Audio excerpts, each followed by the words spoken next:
Aujourd'hui, je vous montre un exercice qui cible les muscles de l'abdomen. C'est un exercice de gainage. C'est un exercice qui est important pour tous. On peut faire cet exercice dans un contexte de douleur au dos, dans un contexte de prévention des douleurs au dos et aussi lorsqu'on a une douleur au dos. J'ai certains de mes patients qui sont soulagés lorsqu'ils font l'exercice régulièrement, même en présence d'une douleur au dos. Vous le savez, tous les exercices sur ma chaîne, je vous donne toujours le même conseil. Si un exercice augmente ou reproduit une douleur, vous ne le faites pas et vous consultez un professionnel de la réadaptation pour bien comprendre ce qui se passe, pour bien comprendre ce qui cause ou amplifie la douleur.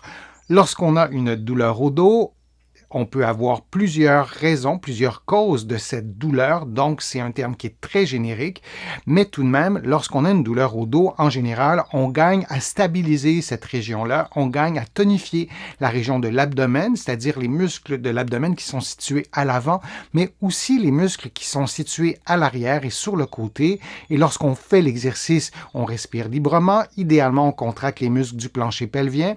Et dans la vie de tous les jours, lorsqu'on bouge, lorsqu'on se lève le matin, il ne faut pas oublier que le corps a un certain poids. Donc, on a besoin de force, on a besoin de stabilité, on a besoin de tonicité.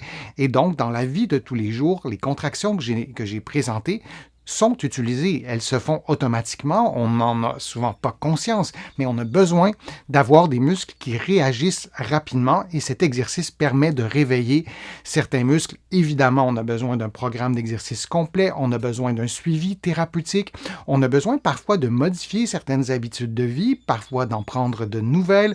Tout ça, goutte à goutte, à notre propre rythme, selon nos besoins, selon nos objectifs personnels aussi, mais c'est un exercice qui est intéressant pour prévenir et souvent pour soulager les douleurs au dos. Je pense qu'on devrait tous faire cet exercice régulièrement, notamment parce qu'on passe tellement de temps en position assise et en position assise, ces muscles sont assez au repos. Je vous montre l'exercice qui est relativement simple. Vous le faites couché sur le dos, les genoux et les hanches à 90 degrés, les chevilles aussi à 90 degrés et les bras levés.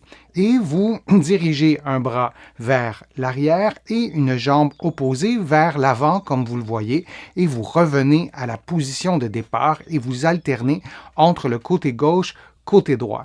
Les erreurs à éviter, il y en a plusieurs. La première qu'on voit souvent, c'est de laisser le bas du dos complètement relâché et lorsqu'on éloigne le membre supérieur et le membre inférieur opposé, on voit une bascule du bassin et on voit le creux du bas du dos, la courbure lombaire s'amplifier. On ne veut pas voir ça parce que si vous faites l'exercice de cette façon-là, vous stimulez mal les muscles de l'abdomen qui devraient être stimulés pendant l'exercice. Lorsqu'on fait l'exercice aussi, on souhaite respirer librement. Lorsqu'on bloque la respiration, c'est une erreur. Et on souhaite aussi idéalement contracter les muscles du plancher pelvien juste avant de commencer l'exercice, c'est-à-dire les muscles qui retiennent l'urine et les gaz. Pour certains de mes patients, c'est trop compliqué de tout faire en même temps.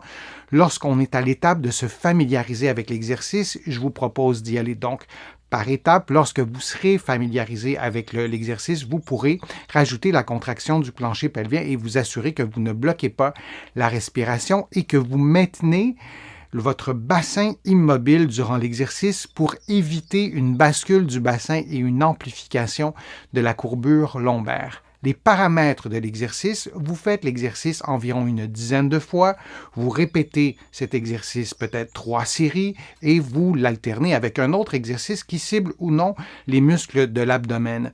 On peut faire aussi l'exercice d'une autre façon en utilisant des poids dans les mains et aux chevilles aussi.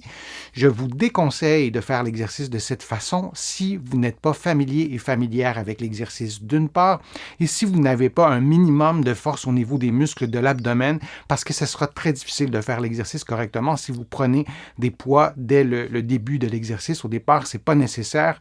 Pour simplifier l'exercice, vous pouvez faire l'exercice seulement avec les membres inférieurs, seulement avec les membres supérieurs. Vous pouvez faire des mouvements réduits dans leurs amplitudes. Aussi, c'est une autre façon de réduire le niveau de difficulté de l'exercice.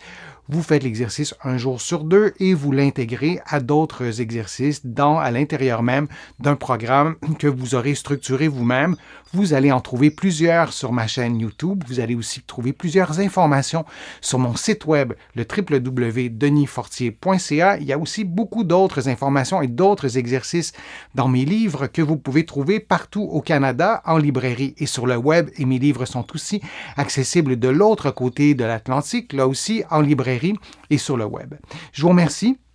Je vous remercie de votre attention. Je vous remercie aussi des questions que vous me posez sur les réseaux sociaux. Je m'en inspire pour construire de nouvelles vidéos et je vous remercie aussi très sincèrement de vos contributions qui m'aident à vous présenter, à vous produire autant de nouveaux contenus régulièrement. Je suis Denis Fortier. Je vous remercie beaucoup. À bientôt.